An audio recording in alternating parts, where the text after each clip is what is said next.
Joining Yahoo Finance Presents now is Maggie Serravalli, Fidelity Investments CFO. Maggie, good to see you here. Thanks for taking the time. I was thinking about your role at Fidelity and taking a step back. How do you become the CFO of a company like this?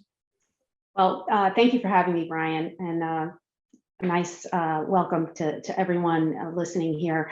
That is a great question because my journey has not been what many may think of as a traditional journey to becoming the CFO of a financial services company like Fidelity.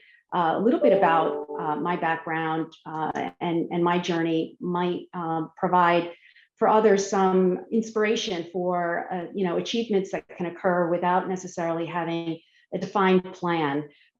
So I am a first-generation Cuban American here in the United States, and also first-generation college graduate in my family, and started working in financial services, believe it or not, as a bank teller when I was in college.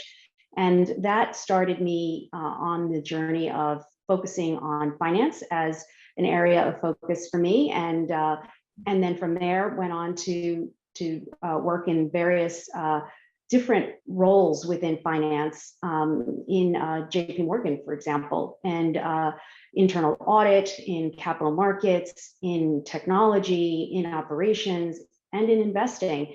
And what it provided me was an opportunity to really learn the broader aspects of all things in the finance world. And then joining Fidelity, in a completely different role, really focused on the client and institutional clients in particular, and how we could help them to onwardly support and benefit their end customers.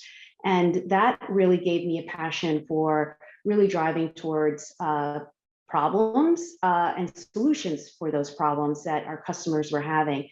And then had a wonderful opportunity to move into the healthcare space here at Fidelity. And then ultimately back into finance. So, kind of did the full circle back in, but I would just say that my experience on the business side, the customer perspective, brings a different lens to what I bring to the CFO role here. And so I just say to everyone, sometimes it's not a direct line to your ultimate goals, but it's just about all the tools you can put in the toolbox and how you further enhance what you bring to the table. Out of all those first-time jobs that you were able to look for or think about, why bank teller? So, it was very practical for me. I went to school locally and needed a part-time job. And at the time, banking was very different than what it is today. And most of the banking was done in person. And so there were long hours where the banks were open until late in the evening. So I was able to benefit from being able to go to school during the day and then work part-time hours in the evening. And it was local. And again, as I said, was a great opportunity for me to start to understand a bit of the benefits of banking and finance within my local community. How did your parents weave in financial discussions when you were a young child? So as you can imagine, as new immigrants to the country, and really starting out from scratch, having had careers elsewhere and having to start over, a tremendous amount of focus on, number one, the importance of education, and understanding that with having a proper foundation, then it's up to you to go forward and achieve what you need to achieve. And a tremendous amount of focus on being mindful of, even with a small paycheck, the importance of setting aside money for savings and emergency savings on a regular basis, and being smart about investing and your spending. So for me, it was always something from when I was very young that was instilled in me, as far as just being diligent about taking care of not only the here and now, but also the future. Maggie, that is a remarkable story, to go from bank teller to the CFO of Fidelity. I imagine you had some obstacles along the way. Did you have some mentors, and how did you overcome that? Great question. Yes, to both of those. Challenges along the way. Again, I was working in financial services and in an area of trading and capital markets when it was a very male-dominated, continues to be very much male-dominated, but I think we've come a long way today versus where I started, and the need to demonstrate capability and credibility in that environment was critically important. And so those were the challenges. And along the way, I was very blessed to have mentors, both men and women, who were able to provide me with some of those guideposts that help you to overcome the challenges. And in many cases, were reinforcing and more confident in my capabilities and abilities than I was myself. And I think many of us need that. Very often we second guess our abilities, and it's very reinforcing when it's someone else who gives you that boost to say, no, not only can you do it, but you are the best choice. And that helped me tremendously along my career. What's the best advice you ever got? So the best advice I ever got was that you don't need to have all the answers, and you don't have to be the smartest person in the room. And in order to advance and progress, it's about being a team player and surrounding yourself with people that complement what you bring to the table, ultimately to deliver the best that you can for your customers. I was reading the press release when you were appointed CFO of Fidelity, and in one word stuck out to me, and I would say you're paying it forward: mentorship. You've mentored a lot of employees inside of Fidelity. What are some of the questions that young women, and men for that matter, come to you and ask you in this type of environment?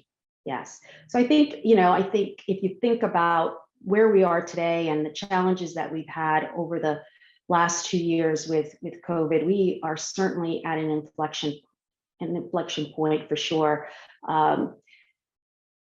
We look at our workforce, and it certainly includes more women today, and that ultimately helps us to provide more relevant products and services. So many of the employees and associates within our company are very forthcoming and passionate about really making a difference and helping us to deliver those experiences and products that make a difference. And what we've learned over time is that by focusing, for example, on women investors, that designing for one but benefiting many really helps us to not only improve the experience for women, but more broadly for our entire customer base. And so that has been, very, very positive for us. I think the return to office right now is an area that many people are anxious about, and what the hybrid workforce will be and what it brings from a flexibility perspective is a challenging experience. And also, I think the concern that people may have about the loss of connectivity over the course of the last 2 years with networking and in-person conversations, a lot of what we talked about with that I benefited from with respect to mentoring, continues to be a challenge. So that there's this dichotomy of continuing to want the flexibility, work from anywhere, but yet understanding that there's value, very considerable value, to having that in-person experience. And so a lot of the mentorship is around how do we, and it's reverse mentorship to me, right, in the role that I'm in helping to form our point of view as to what is the best way forward. So it's not just a one-way street from the employer to the employee, but we need to hear from the employees back. So as much as I spend time mentoring individuals about what this all means and how we're going to carry forward in perhaps I know it's not going to be completely post-COVID, but in hopefully a post-pandemic and more of an endemic situation, it's incredibly valuable for me, the benefits that I get through those conversations to help us formulate how best to address the workforce of the future going forward, both for our associates. And obviously, ultimately, the goal here is to ensure that we are set to attract the talent, retain our talent, and most importantly, to deliver the best that we can for our customers. And so it's the combination of all of those pieces coming together that is extraordinarily beneficial to me as I provide time and mentorship to my associates.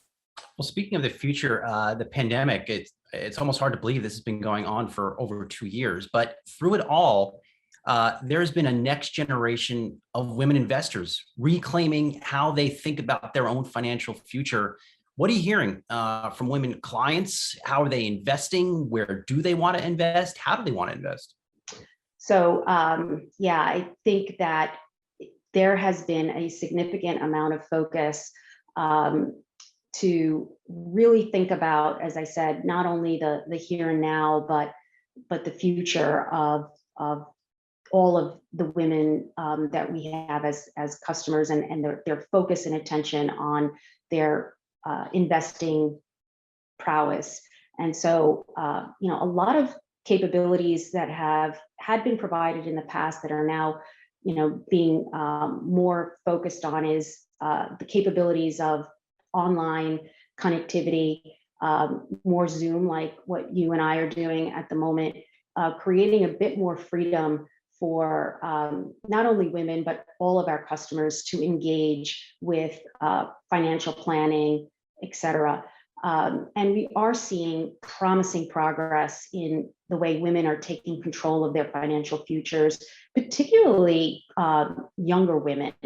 And a few data points that we have that I think we've just recently published in the past week or so is that more than ever, I think we're seeing about 66% of women investing outside of their retirement accounts. Women are starting a lot earlier in this journey. So on average, next generation of women started investing in brokerage accounts at around the age of 21, compared to age 30 for older women who started to invest during that same time frame.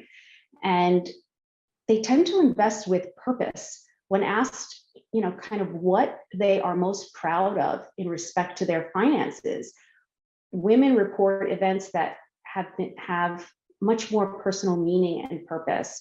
Things like achieving important goals for themselves or their family, and using money to make a difference, or leaving a legacy for their children. And while it's evident among all women, it's a lot higher among the generation, the younger generation of our client base. All right, I'll leave it there. Really, Maggie, just a phenomenal story. Thank you for joining Yahoo Finance. Maggie Serravalli, Fidelity Investments CFO. Good to see you. Stay safe. We'll talk to you soon. Thank you very much.